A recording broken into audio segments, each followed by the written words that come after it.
Galatians 5:1. Malaya na tayo dahil pinalaya tayo ni Kristo. Kaya magpakatatag kayo at huwag nang paalipin pang muli. Ang mga nasa Panginoon ay malaya at ang tinutukoy sa mga verses na ito, freedom from slavery to the Jewish law. But it can very, very well be extended to meaning freedom from anything and from anyone. Ang nasa Panginoon ay malaya at dapat manatiling malaya. Pakikisama o paninindigan. Dalawang pinahahalagahan ng mga Pilipino ng mga katangian, ngunit alin ang higit na dapat manaig sa maraming pagkakataon para ang tao ay lumaya kay Kristo.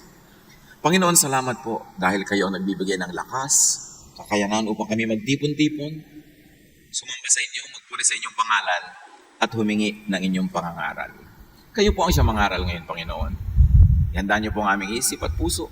Ituwin niyo kami, paliwanagan, turuan, akayin. Dalangin namin ang lahat ng ito sa ngalan ng iyong anak na si Jesus. Pakikisama o paninindigan, alin dito ang dapat umiral? The Lord wants us happy. And happiness has a lot to do with freedom. Sabi nga nila, ibon man may layang lumipad. Pati mga ibon ay kailangang malaya para makakilos ng mabuti. Happiness is freedom from others. To be oneself. To do what one really wants and needs to do. Freedom from needless interference from and control by others. At ito ay nangyayari lang, happiness is in paninindigan. Kailangan tayo ay nakakagawa ng gusto at gusto natin gawin, basta't hindi ito masama. Tayo ay malaya mula sa panghihimasok, pakikialam, pagkontrol ng iba. Basta't ang ating gustong gawin ay hindi naman masama sa atin o sa ating kapwa. Kailangan manindigan. At ito ang isang kailangan matutunan ng napakarami sa ating mga kababayan. Ang galing-galing nating makisama, pero ang hina sa paninindigan. Kaya madalas maapi, madalas maabuso, madalas nasasakripisyo ang sarili nating buhay para sa bisyo at kapritsyo ng iba. Paano manindigan? Saan maninindigan? Ano-anong mga larangan ng buhay ang dapat ipaglaban at panindigan? Choose your friends and companions. Isa yan sa unang-unang dapat panindigan natin. Hindi kahit sino na lang nakasama nyo, yun na yung kaibigan nyo. Proverbs 13:20, wise friends make you wise, but you hurt yourself by going around with fools. Iron sharpens iron. Pag matino ang kasama, titino ka. Pagka ang kasama mo ay hangal, mahahangal ka rin at mapapahamak. So huwag makisama sa lahat at kahit na lang sino. Pinipili ang pinakikisamahan. Pinipili ang pinakikihalubiluan, pinakikisangkutan, pinakikipagmabutihan. Pinipili. Huwag makisama sa dominante, sa controlling, sa oppressive, sa manipulative na tao. May mga tao na pagkasama mo, yung gusto na lang niya lagi ang nasusunod, hindi ikaw. Kahit kailan yung gusto mo, puwera na lang. May mga tao na kinokontrol ka, paano ka kikilos, anong kakainin mo, anong gagawin mo, sinong mamahalin mo. May mga taong inaapi-api ka na dahil control ka na. Katawan mo lang yun nandyan, pero yung ulo, wala. Ulo niya ang nakasuot sa ulo mo para yung gusto niya ang masunod sa katawan mo. And there are people who are manipulative. Dadaanin ka sa iyak para ka makontrol, maawa ka. Dadaanin ka sa sigaw para ka matakot. Susunod ka rin sa kanya. Iba-blackmail ka. Pag hindi ako nasunod, magpapakamatay ako. Yung mga ganon. Huwag makisama sa ganon mga tao. Sino man sila, kahit sila kamag-anak. Kasi meron kang buhay na dapat mong ibuhay, meron kang anino, meron kang pangarap, meron kang personalidad na hindi mo dapat ipailalim sa iba. Nagpapailalim ka lang kung bata ka pa, formative years. Kasi hindi pa alam ng bata kung ano talagang tama at mali, alin ang mapanganib at ligtas. Kaya talaga ang mga bata dapat obedient sa magulang, dapat masunurin. Pero dumarating ang panahon na pakonti na ng pakonti yung bulag na pagsunod dahil pasimulan mo ng paiiralin ng pangangatwiran, ang pag-iisip para sa sarili. Bagamat sa lahat ng yan, kung meron tayong gustong hindi sundin sa ating mga elders, kailangan very polite pa rin at magalang pa rin tayo sa pagsasabi nun. Dumarating ang panahon na nagkakaroon ka na talaga ng malinaw na kagustuhan sa buhay, malinaw na mga layunin. Hindi mo kailangan sundin ng lahat ng matatanda sa buhay mo, kahit hindi yun ang gusto mo sa buhay. Pero maging polite ka, ayoko po kayong sundin po. At bakit? Kasi hindi naman po yan ang talent ko, hindi yan ang calling ko, hindi yan ang gusto ko sa buhay po. Polite ka pa rin. Pero pwede kang mag-disagree. Kanya-kanyang buhay tayo kahit tayo magkakamag-anak, magkakapatid, mag-aasawa. May mga iba tayong personalidad na dapat mangyari. At kawawa yung tao na nabuhay na lang at inabutan na ng kamatayan, hindi niya na ipabuhay ang tunay niyang pangarap, hindi na niya mahal ang tunay niyang mahal, hindi niya nagawa ang tunay niyang gustong gawin, tapos namatay na lang siya, taging alikabukang kanyang katawan. Sayang. Very importantly, sa paninindigan, do not give in to bad people. Do not accommodate and follow bad people. Masamang tao. At ang bad dito, napakahulugan natin, hindi lang yung morally wrong. People who gets you, or those who gets you into a lifestyle of trouble, of hardship and difficulty, a lifestyle of disadvantage. Importante na tayo ay namimili ng pinakikisamahan. At bad para sa atin, kahit sila mabait, kahit sila tunay ay morally mabuting tao, kung ang pagsunod natin sa kanila, lugi tayo. We are put at a disadvantage. Hindi kailangang makisama sa ganong uri ng mga tao. Proverbs 25:26, when a good person gives in to the wicked, it's like dumping garbage in a stream of clear water. Pag ang mabuting tao ay sumusuko at nagbibigay, nagpaparaya sa masama, para daw na natatapo ka ng basura sa isang napakalinis na batis. At ang batis na yun ay ikaw at ang basura ay siya. Pag pumapayag ka sa masama. And remember, we say masama hindi lang morally wrong, kundi yung masama para sa'yo. Halimbawa, hindi naman morally wrong na magmedisina, mag-aral ng medisina, hindi naman yung para sa'yo kasi hindi yan ang talent mo. Di masama yung para sa'yo. Kaya dapat tatanggi ka.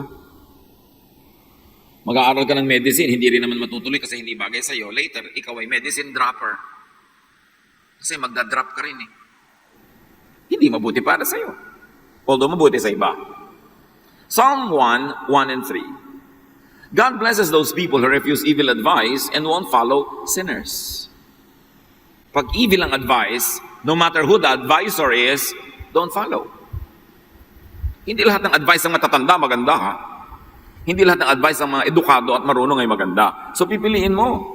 Hindi lang kung sino ang nag-a-advise, kundi kung ano ang advice. Marami nga mga religious leaders, hindi rin maganda ang advice. Ipapaapi ka lagi. Ang concept kasi nila ng kabanalan ay yung laging willing maapi.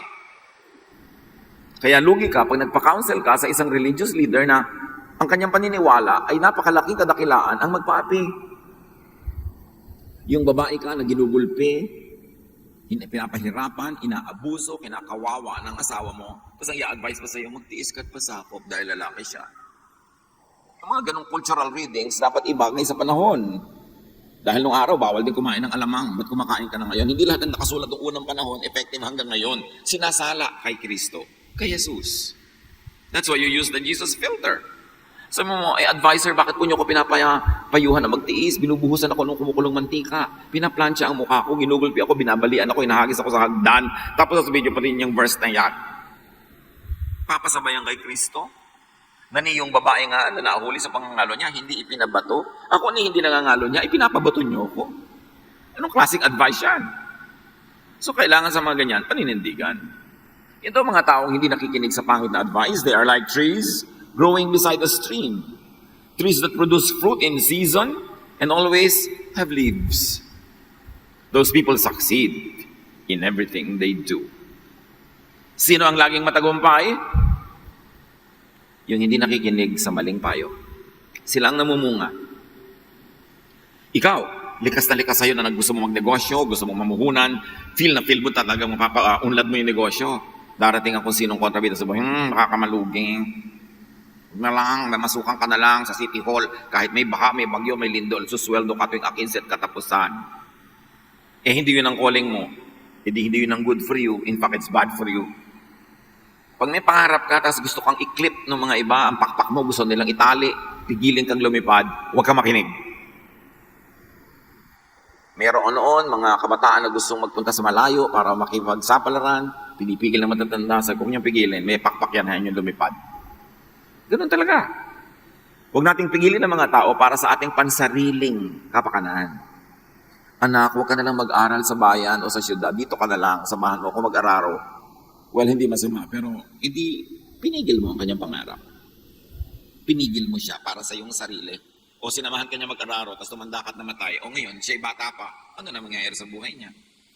Hindi niya nagawa ang dapat niyang gawin sa tamang panahon. Yan ang tigilan natin mga kapatid, pangdodomina sa kapwa, pangkokontrol sa buhay nila para sa pansarili lang nating kagustuhan. Yung gusto natin para sa sarili, gawin natin para sa sarili, pero hindi kailangan maging props at kasangkapan ng iba para sa sarili nating mga kagustuhan. Hindi yan pasa sa Jesus filter. So you stand against bad people, or counsel, or requests, and demands. Alam mo na wala kayong pera, ang gusto pa ng anak mo, gusto ng asawa mo, isang pagkabongga-bonggang party. No. Tatamlay yan, iiyakan ka, luluhaan ka. No, kasi hindi natin kaya. It is a bad request. It is a bad demand. Hindi laging sunod ng sunod. Huwag tayong magpapa-emotional blackmail. Kasi napapahamak ang marami. Paano maninindigan? Saan maninindigan? Do not worry about bad people's opinion of you.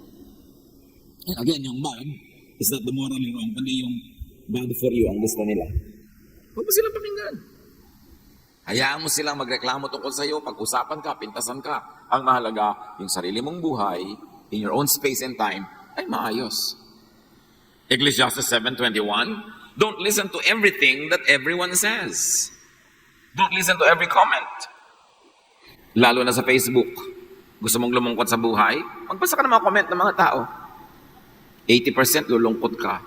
20% mas lulungkot ka. May nagpasaya na ba dyan na comment? Konting-konti. Proverbs 29:25, it is dangerous to be concerned with what others think of you. It is dangerous to be a crowd pleaser. You cannot and do not please everyone, especially the bad. Again, the bad means bad for you. Maybe good for others, but not for you. Matutong magsabi lang sino ba sila? Yung iba sasabi lang, Kebs. O di, tahimik ang kalooban. And especially in spirituality, in teachings, Galatians 1:10, does this sound as if I'm trying to win human approval? No, indeed. What I want is God's approval. Am I trying to be popular with people? If I were still trying to do so, I would not be a servant of Christ. Paul speaking. Ang daming katuruan ni Paul sa lungat sa kaugalian ng Israel, sa lungat sa nakasanayan, at sa lungat sa kagustuhan maging ng mga ibang conservative Jewish Christians. Pero ganun pa man, hindi yun inalintana ni Paul at buong tapang niyang itinuro ang itinuturo sa kanya ng Espiritu ng Diyos. Kahit ito, hindi yun ang uso at popular na doktrina nung panahon.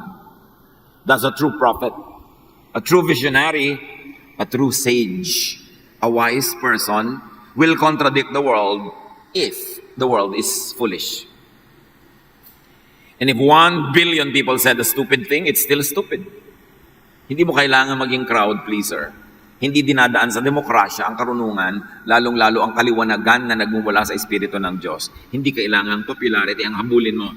Lahat ng visionary, lahat ng propeta, sa simula, hindi sila popular. Kinakalaban sila ng establishment kasi yung establishment ayaw ng change, ayaw ng pagbabago kasi baka mawala ang kapangyarihan nila. Pero ang tunay na nakikinig sa leading ng Spirit ay hindi kailangang maging takot sa opinyon ng iba. Paano maninindigan? Saan maninindigan? Set limits to what and how others can impose on your will. Lagyan ng hangganan, lagyan ng bakod, ang pwedeng maging impluensya, pakikialam, panghihimasok sa iyo ng kapwa. Maging ng iyong asawa, maging ng iyong magulang, naging iyong anak. Dapat alam nila kung hanggang saan sila pwedeng manghimasok. And you have a private inner sanctum na hindi pwede. Yun ang paninindigan. Yung mga mag-asawa, sa simulang-simula pa lang na kanilang pagsasama, dapat clear na yon. Dear, hindi ako naglalaban ng medyas. Kung gusto mong magkasundo tayo, huwag mong palaban sa akin. Dapat clear. Pero marami kong ibang lalaban. Gusto mong laban ko ang lahat ng kortina ng buong templo? Gagawin ko. Gusto mong ipagluto kita? Kamutin ko likod mo? Pwede, pero may ayaw ako eh. Yung ayaw ko, huwag mo ipilit. Dapat clear yon. Hindi yung buong buhay mo lumuluha ka tuwing lalaban mo yung medyas niya. Dahil ayaw mo pala. Ewan ko kung bakit mo ayaw, pero ayaw mo eh. At meron kang karapatan doon. Meron naman mga ayaw na pwede mong i-adjust dahil hindi mo ikamamatay. Pero meron talagang mahalaga sa'yo, kahit hindi mahalaga sa kanya, turuan mo siyang pahalagahan yon. Natatakot ka sa ipis, nagtatatakbo ka tuwing may ipis. Sabi niya, ipis lang yan, natatakot ka. Ipis lang sa'yo. Pero sa akin, ipis yan. Hindi ka takot. Buti, ako takot. Huwag mo kong pilit yung maging ikaw. Kasi madalas, pag may kasama tayo sa buhay, minamaliit natin yung malaki sa kanila. Yun lang natakot ka na. Para yun lang nag-isip ka na. Yun lang nagalit ka na. Nagalit siya eh. Kasi nakakagalit sa kanya yun. Buti sa iyo, hindi nakakagalit sa kanya. Sa lagay, kung walang kwenta sa iyo yun, pipilitin mong sa kanya, walang kwenta na rin. Hindi mo papahalagahan yung mahalaga sa kanya. Kaya sineset mo yung limits, alam mo mahalaga to sa akin. So, magkalinawan tayo. Turuan mo sarili mo pahalagahan to. Kasi yung ibang mahalaga sa iyo, papahalagahan ko rin. Bigayan to. Pero may mga area na hindi open to negotiation. It is important to me. And you've got to learn to make it important to you. Proverbs 25:28. Losing self-control leaves you as helpless as a city without a wall. And self-control here means control of yourself or control of your life because other people like to control it. Set limits. Serve notice. And what many people have to learn, especially in this country, is assertiveness. Dapat matuto tayo na manindigan para sa gusto natin. Yung, gusto mo bang kumain ito? Ayoko eh. Masarap ito kainin mo. Sige na nga. Yung pinapakain sa'yo, buhay na ahas. Ayaw mo talaga pero lululunin mo na rin dahil nakakaya naman tumanggi, dahil pinipilit niya. Kaya sa Pilipinas, alam niyo kung sino nagwawagi? Sinong laging wagi? Yung makakapal. Yung makakapal ang sikmura, matatapang ang sikmura. Ang tahitahimik niya sa elevator, nagugulo ang gulo niyo. Buhay niyo dahil sa dalawang madaldal na ang lakas mag-uusap. Bakit yung katahimikan namin? Dinidisturb niyo ang tenga namin, tinatambakan niyo ng boses niyo. Bakit? Basurahan niyo ba ang tenga namin? Hindi ba public space ang elevator? Ba't kailangan kong marinig ang problema mo sa asawa mo? So pag nasa elevator, respect people. Yung mga tenga nila kasi, dinig na dinig ang boses niyo. Minsan, inis ka, nagtitiis ka na lang dahil bakit ang gulo nitong dalawang to? Ba't ka magtitiis? Isawayin mo. Public space yun eh, hindi nila yung private space. Hindi tayo marunong mag-assert. Laging tiis ka na lang. Patay ka na lang. Lagi na lang kilos ape, ugaling alipin. Hindi naninindigan kahit natatapakan na, kahit kinakawawa na. Yun kasi ang virtues na itinuro ng matandang relihiyon dito sa Pilipinas. Magtiis ka anak, bumawi ka na lang sa langit. May awa ang Diyos. Maling pag-represent sa Diyos yun because Jesus sets us free. Pinapahalagahan ng Diyos sa ating nadarama, ang ating layunin, ang ating mga minimithi sa buhay. So don't lose control of your own life only to give control to others. Na sila ang may control sa buhay mo. At para mangyari ang lahat ng ito, be self-supporting, be independent, be autonomous, especially financially. Syempre, kung umaasa ka lang sa iba, wala ka ngayong masyadong choice, kundi sumunod-sunod na lang. Kung may utang ka sa iba, syempre, tumatawa ka kahit hindi naman nakakatawa ang joke niya. Kung ikaw ay nag-aasam sa kayamanan ng iba, umaasa-asa, lagi kang nakabuntot. Wala kang sariling orbit. So earn, make, and deserve your money, your keep, your wage, and even your profit in your business. Kasi kailangan mo ng certain degree of financial independence para hindi mo kailangang laging makisama. Sabi nila, meron tayong close family ties, we are very good neighbors, maganda tayong makisama. Madalas, ang dahilan lang nun kasi kailangan natin ang tulong nila. Kaya katulong ng tulong sa kapitbahay para pag nangailangan ka ng kotse niya at nanganganak yung asawa mo sa madaling araw, mahiram mo. Kaya kita nyo sa mga neighborhood na mga magkakapitbahay ay merong certain degree of economic affluence, may mga kaya, may mga kanya-kanyang gamit. Hindi sila sobrang nagpapakisamahan. Kasi hindi nila kailangan. Ngayon, kung ikaw ay may kaya, wala kang kailangan sa kapwa, ang bait mo pa rin, nakikihalubilo ka, nakikisama, yun ang tunay na pakikisama. Pero yung nakikipagmabutihan ka lang dahil umaasa ka sa tulong niya o kailangan mong tulong niya, hindi totoong pakikipagmabutihan yun. It's only wisdom because you need something. So kung gusto mo maging talagang malaya sa kontrol ng iba, kitain mo ang kakainin mo. Kitain mo ang gagastusin mo. Para kung gusto mo sabihin sa kanyang, no, I don't like to go with you, pwede. Ayokong kainin ang ipinapakain mo, pwede. Kasi hindi ka nakasandal. Kaya yung mga interdependence na yan, mga close family ties, madalas ang dahilan yan, poverty. Kailangan mo lang kasi. Ngayon, kung talagang hindi mo na siya kailangan, ang close mo pa rin, mapagmahal ka pa rin, yun ang tunay na love. And we should aspire for that. Yung pakikitungong kusang ibinibigay, hindi lang hinihingi ng pagkakataon. Kailangan meron kang kinikita, meron kang independence, para hindi ka obligadong makisama. Nakikisama ka lang kung gusto mo. Dahil gusto mo. Romans 13:8, be under obligation to no one. The only obligation you have is to love one another. Huwag kayong magkaroon ng sagutin kanino man.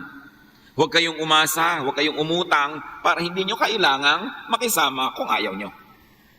Ngayon, wala kang kailangan, nakikisama ka, busilak na kalooban. Magandang puso ang pinagmumulan. So, kailangan meron ka sariling anino, sariling orbit, sariling pagkatao.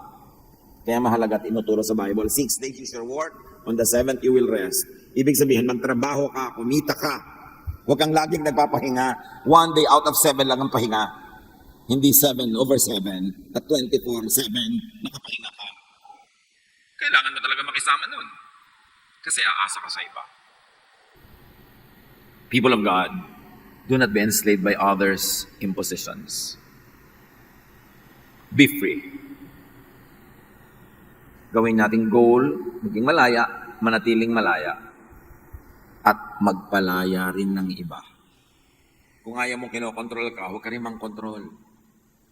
Ito ang gusto mong isuot, edi isuot mo sa katawan mo, pero huwag mong isuot sa katawan ng may katawan, hayaan mong isuot niya ang gusto niya.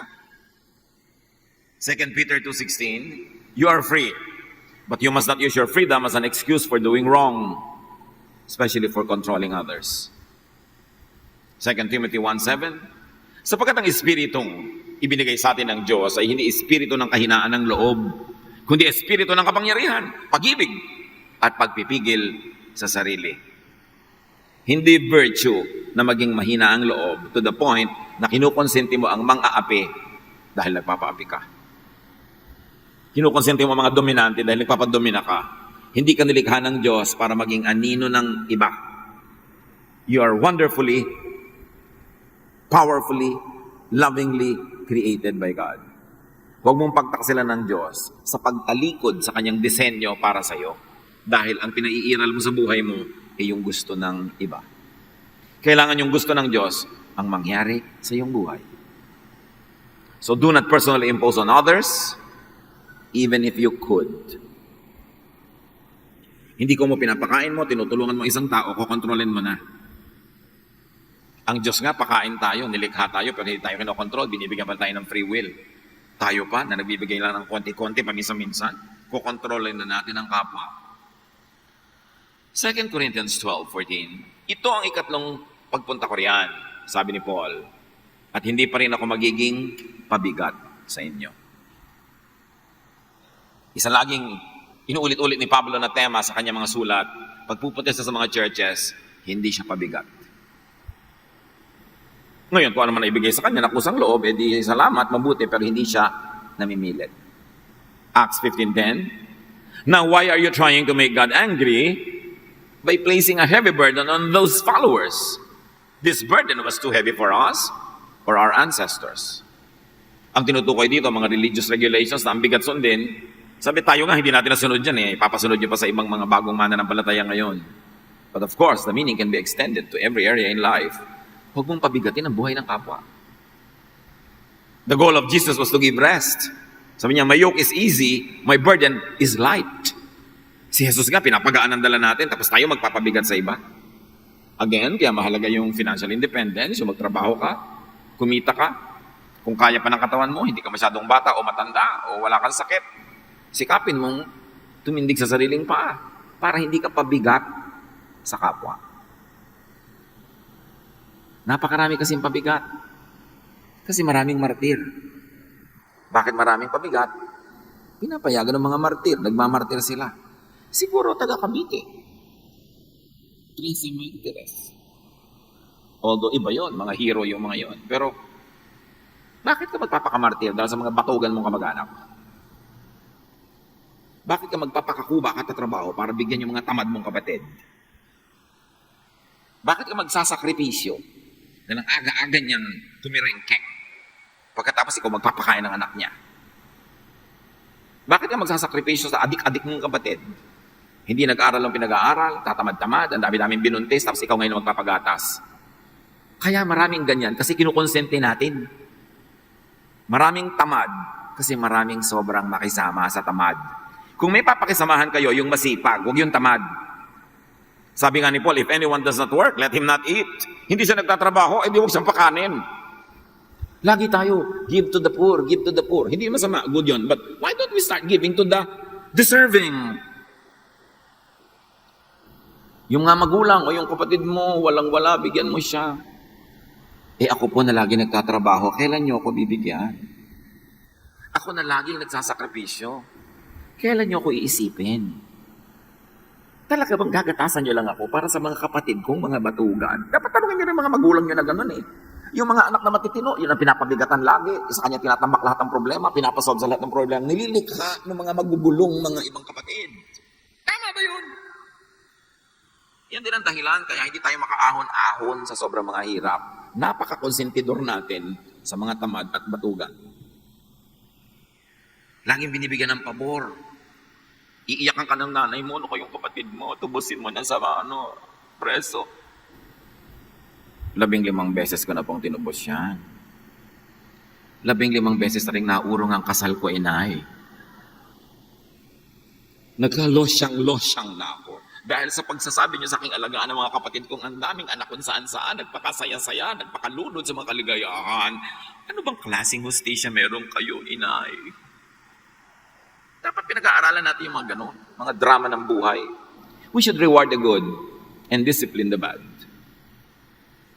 You should not steal from Peter to give to John.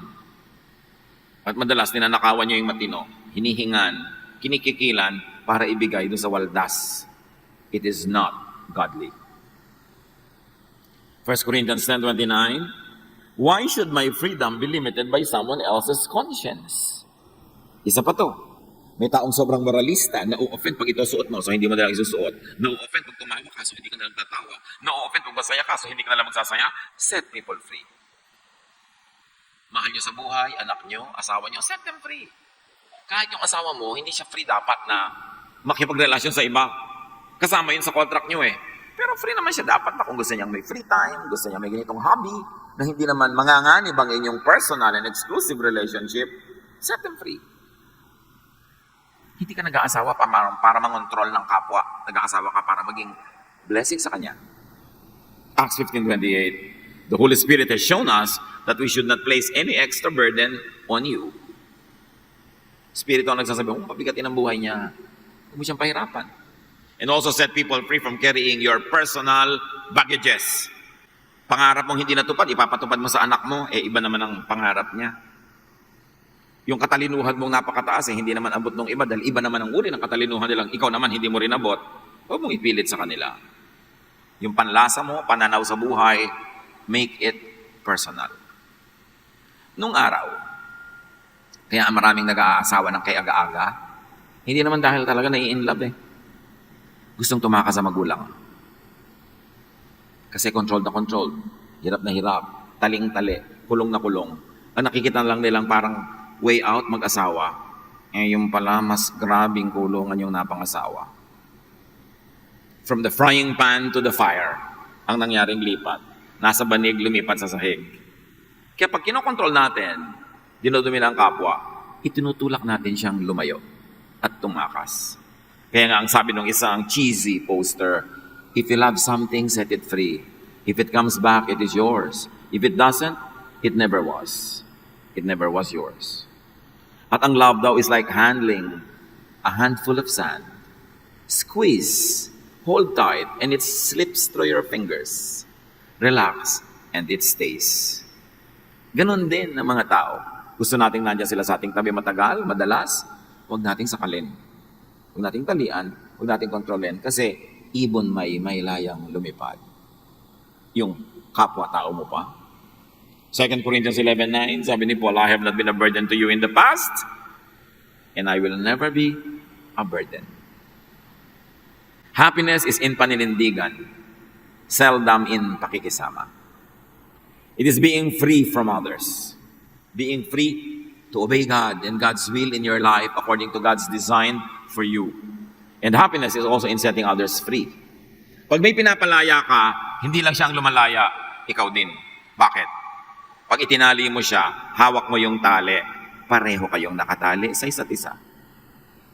Nakatali lang yung leeg niya, pero yung tali nakapulupot sa kamay mo, pareho lang kayong hindi malaya. Bamantay-bantay ka, hindi ka rin malaya. Napakahalaga. Piliin ang pakikisamahan. May kagandahang loob ang pakikisama, ha? May good side yan, may godly side. Pero piliin. Gusto nyo ulitin ko yung buong mensahe? Huwag na, natatandaan nyo na. Piliin ang pakikisamahan. Limitahan ang pakikisama. Manindigan. Payagan ng kapwa na manindigan din. This is Jesusness. Yung layang gusto mo sa iyong sarili, ibigay mo rin sa iyong kapwa. Napakasarap yung nandyan siya, hindi dahil binabantayan mo, kundi dahil gusto niya. Pero kung nandyan lang siya dahil binabantayan mo, oras sa malingat ka, mawawala din yan. Hayaan mo nang mawala siya ngayon kaysa bukas. Mawawala din. Dapat yung free will ng tao, iginagalang, pinapahalagahan. This is God's will for us in Jesus. Bakit ipinadala ng Ama si Jesus? Kasi sakal na sakal, piit na piit, taling-tali ang mga Israelita sa kanilang mga pare at mga Fariseo. Kaya si Jesus ang dala ng freedom. And this freedom is not only religious, freedom in every aspect of life. Because Jesus says, I have come that they may have life and have it to the full. And no prisoner has a full life. And no prison guard has a full life. Kung may binabantayan kang nakakulong, hindi ka rin pwedeng umalis kasi nagbabantay ka. So pareho kayong nakakulong, magkabilang side lang ng rehas ang pinagkakalagyan nyo, pero pareho kayong prisoner. Set people free. Set yourself free. Appreciate the work of God through Jesus. Panginoon, turuan nyo kami na i-apply ito sa ating buhay, sa amin-amin at buhay-buhay ng kapwa. And give us the wisdom, Lord, na hindi ito maabuso, hindi magamit sa masama, kundi sa tama lamang. Pagbulay-bulayan natin ang kahulugan nito sa ating mga personal na buhay.